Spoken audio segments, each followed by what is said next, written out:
मला तर भीतीच वाटत होती. काय झालं माहितीये, तिकडून ना एक गुंड सावीला मारण्यासाठी आला. तो जसा सावीच्या जवळ आला ना, सावीनं जोरात पंच मारला त्याला. या ढिशूम.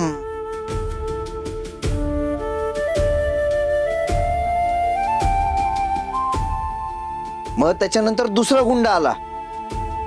तो जसा सावी जवळ आला ना, मग सावीनं अशी जोरात किक मारली त्याला. आणि त्याला जशी किक मारली, तो डायरेक्ट असा जमिनीतच गेला. म्हणजे एवढी फायटिंग केली ना, तुला माहितीये का, मी जर असतो ना तर मला सुद्धा एवढी फायटिंग नसती करता आली. खरंच? हा, त्याच्यामुळं ना आमच्या सावीपासनं जरा जपून राहायचा. तिला राग येईल असं कधी काही बोलायचं नाही, नाहीतर तिला जर राग आला ना तर तुला सुद्धा